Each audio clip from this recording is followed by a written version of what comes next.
Hello and welcome. Another show of Weighted to Win. We off to turffontein. Race number 2 kicks off today's buy pot. I'm going to dive straight into the market. Bavarian Beauty, number 1 at 17 to 20. Number 2, Just Be Lacquer at 15 to 4, and it's 5 to 1 in better bar those. I've got Daryl Marie in house to take us through today's selections. Daryl, thank you very much for joining us. Great to have you back on the show. Short and sweet. What do you like over here? Is it a match race between Bavarian Beauty and Just Be Lacquer? Thanks for having me, Brandon. Yes, I'll put the two of them in. I'm hoping to double up. You know, Bavarian Beauty is obviously highly regarded. She's nominated for the Grade 2 Umkomazi and the Grade 2 Debutante. She landed the gamble for a new yard. Could certainly have built on that effort. They know her better by now, so I respect her chances. Favouring number 2, Just Be Lacquer, I thought that was a cracking debut. JP van der Merwe said in the post-race interview that if it wasn't for one or two things that she could have actually won easier than what the margin represented, and her time was very quick that day. It was 3.5 lengths quicker than MK's Dreams, who's a nice sort himself. So 2 from 1 for me. All right, yeah, we referred to one or two things that probably weren't ideal for Just Be Lacquer. There was a huge car show happening, and as she was approaching the 100-meter board, she had a good look at all the GTRs and the BMWs revving up their engines, but she won, and she won with authority. I think she'll go on to improve. Let's have a look at the selections. Let's see what we're doing over here in terms of the buy pots. Daryl Marie's going 1 and 2 by banker 5, by banker 5, by banker 2, by 1, 3, 4, and 6, by 3 and 4. 16 Rand the spend, and you need to be on by 11:55.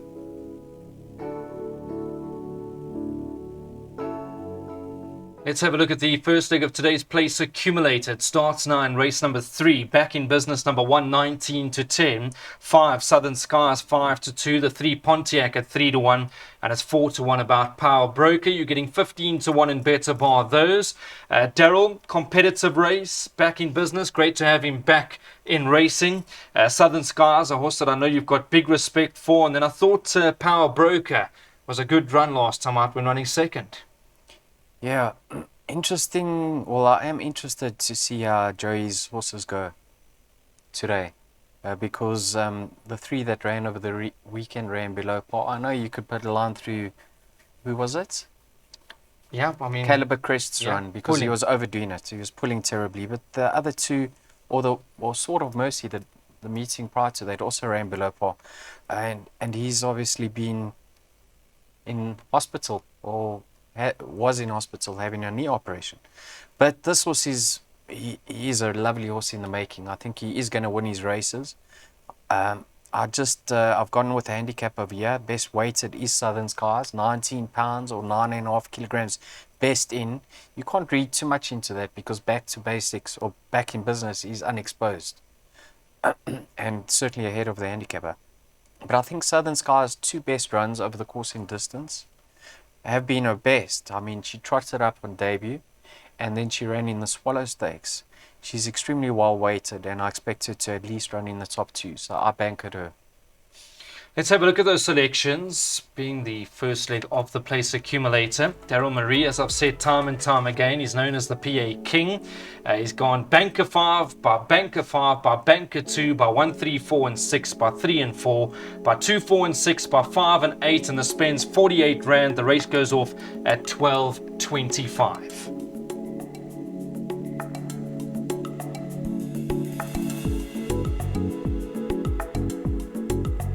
All right, let's move along. Let's go to the big one of the afternoon. It's the pick 6. Hotter Ruby is your favorite at 11 to 10. That's number 5.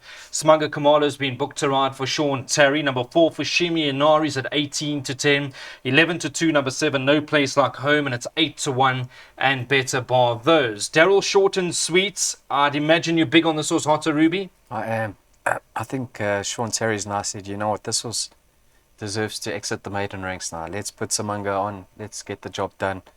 I thought his later start behind Red Bomber was his best to date. He was coming back at the end. In my mind, he's going to love the mile, and I think he's going to take a power beating. He's certainly ready. Fushimi Inari, a nice horse in the making. I think I've got no doubt that he is going to win his races, but I'm not a fan thus far of the Mutarazzi form line. So I'm certainly favouring Hotarubi. And then No Place Like Home. I know he was beaten by the distance last time out, but it was a very poor field. And he is held by Hotarubi on the bomb form. So for me, I think Hotarubi's close to a good thing. I agree. Going to be very hard to beat. Comes out of a form line that I think is going to work out over the next couple of weeks and months. Let's see what we're doing in terms of selections over here. It is the first leg of the pick 6, and Darren Burrows has gone 4 and 5 by banker 2, by 1, 2, 3, 4, 5, 6 and 10, by 4 and 8, by 1, 2, 3 and 4, by field, and that's going to cost you 1,456 Rand. Off time of race 4, 12:55.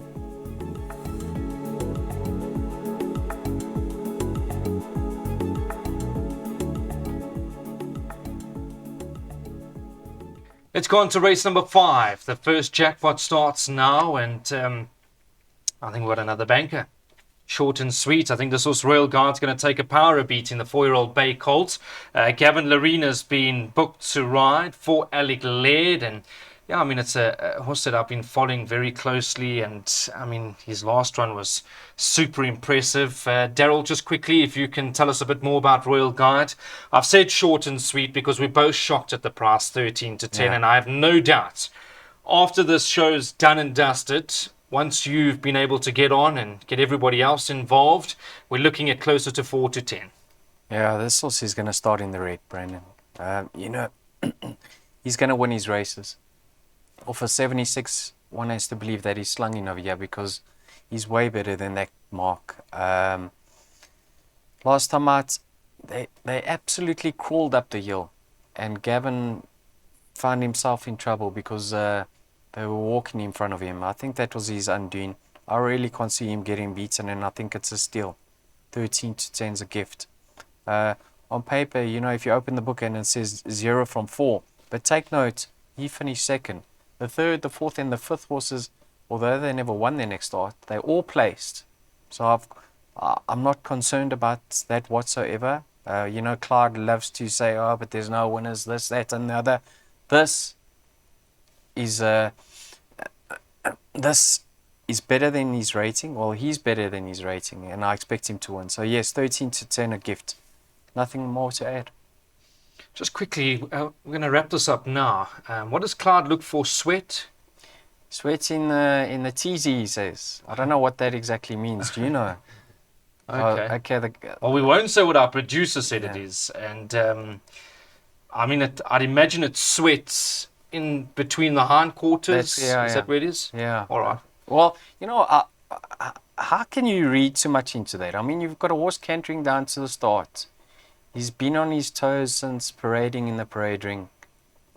Is it really, I mean, boxers, how long do boxers warm up before they go out to fight, Brandon? You know. They must be warming up for half an hour. Imagine Kevin Larina just walked out and stepped into the ring without warming up. I don't know where Clyde comes up with this sweat in the TZ nonsense. Question is, I've got a big question for you, and I know that we've probably gone off topic a little bit, but where would you sweat if Drickus du Plessis was in front of you? Yeah. Keep that comment for another day. Yeah. Now let's get on to the important stuff. We need to find winners. I was just interested because I've obviously heard the guys talking about sweat, and we're all here to learn daily in this game. It's a wonderful sport. Let's see what we're doing in terms of selections. I see Darren Burrows gone a win on Royal Guard. We shocked at the price, and both me and Daryl will go and help ourselves to that 13 to 10. So that's pretty much it. Let's go and see what we're doing with the next slide. All to come for Darren Burrows. Royal Guard win race 5, and Mama Quera place in race number 7. 13:35 is the off time, and the race is over 1,600 meters. I think we'll see a very smart performance this afternoon from number 2, Royal Guard. All right, let's move along to race number 6. This is a booker table. Call 011-6811-796. It's a pinnacle stakes over 1,600 meters. Great to have Eye of the Prophet back at the track. Looking forward to seeing how he goes. 3-1. 6 Melek at 9-2. 3 Wafif at 5-1. 2 Gilded Butterfly at 6-1. With Peach Daiquiri, and it's 9-1 in better bar those. Daryl, good race, super race. Great to have Eye of the Prophet back at the track. Rachel Venica gets on very well with him. And how well is Paul Matchett doing at the moment? Sure, unbelievably well. You know, he's always been a top-class trainer, but his horses are just... they've been on the boil for months and months now. Normally as stable goes quiet, I'm not putting the eyes on you, Paul. But yeah, keep it up. You know that if you do like his horses, or a horse of his, you're going to get a run for your money. I mean, Eye of the Prophet, his form speaks for itself. He won the Guineas over this course in distance, if I'm not mistaken, Brandon? Turffontein stay inside mile. But I do believe number 4, Out of the Darkness, although he's held on paper, he's going to get much closer, if not reverse the form, with Eye of the Prophet. I think Eye of the Prophet obviously came out fresh on that occasion. Gavin gets a great tune out of the Darkness. How's that? And he loves the stand-side track, and he knows how to kid to this horse. I think he needs a little bit of confidence from the saddle, and he can produce on the day. Wafif, like we said earlier, what you see is what you get. You're going to get another bold run from him. And then Melech is a very nice horse in the making. I think you said he was due to run when the lights went out. Yeah. So he's obviously travelled well because he's lining up a week or a week and a half later. Yeah, and I respect him because I think he does have a lot to offer in his career. Yeah, it's going to be a very good race. And like I say, it's just great to have Eye of the Prophet back. I mean, you got Melek, Wafif. There's a few others that are looking to improve. Daryl found a bit of value Out of the Darkness at 9-1. Let's put those selections up. Let's see what we're doing over here for this particular race. Race number 6.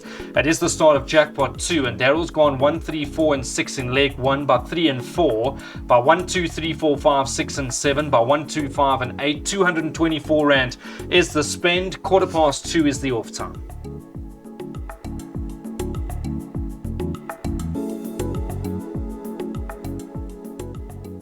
It's gone to race number 7. Ivy League is your favourites over here. Number 4, a horse that's improving at a rate of knots. Smuggle Kamalo gets the ride for Bar and Buertas, 22-10. Number 8, Mama Queera's at 4-1. It's 5-1 in better bar those. Let's go to Daryl Marie. Daryl, a horse that you say holds a few nice entries at the end of the month at Hollywood Bets Grable. Ivy League, is this for Lawrence Michael and the boys? LM Bookmaker, soccershop.bet. Yeah, that's for him and a few other owners. Mr. Khalil and who's it? Thaver or Taver? I think it's Thaver. Thaver. Yeah, Brandon, this filly is a very nice filly. Obviously held in high regard for Barron to have nominated her in the Grade 1 Taquini. She's improving. Really nice looking filly and making her handicap debut. I think by now we'll know if Hot to Ruby's franked that form line. Even if he hasn't, I think she'll go very close because she looks like she's got a touch of class about her. I didn't bank her though, Brandon.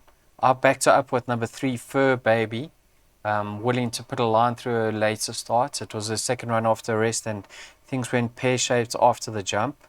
Her comeback effort wasn't too bad after a rest. She's got a 1 draw and I don't believe she's going to have to work to get into a striking position. So for me it's 4 from 3. I'm not willing to look past the 2 of them. I know that Darren Burrows has healthy respect for the 6-year-old mare who hasn't won in 719 days, and that's number 8, Mama Queera. It's interesting you spoke about a horse called Fur Baby, because I'm not sure if you happen to see or hear, but the stable, or should I say the cat that roams around here, happened to sneak in the door. So that could be an omen. I mean, you never know, Daryl. I mean, Fur Baby, as you said there, 10 to 1 is the current price, and we happen to see the cat that's come from the car park has been able to sneak into the door. So wonderful stuff. If you do believe in omens, 10 to 1. Let's put up those selections. Let's see what we're doing over here. It is race number 7, the exacta boxed 4 and 8. 4 and 8 for Darren Burrows. 100 Rand is the spend, and race 7 goes off at 14.55. Watch the source Ivy League. I think there's lots more to come.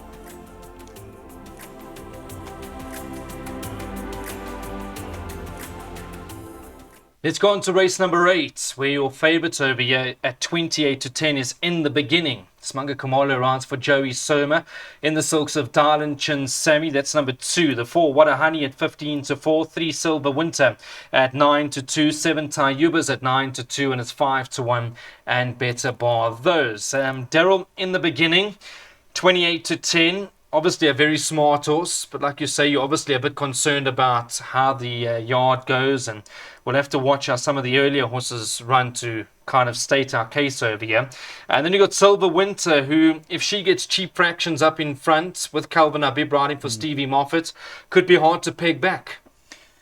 Yeah, you know, this was Silver Winter. I actually thought she was going to battle because she wasn't really showing much in the early part of her career. I know she ran places, but they were in very weak fields.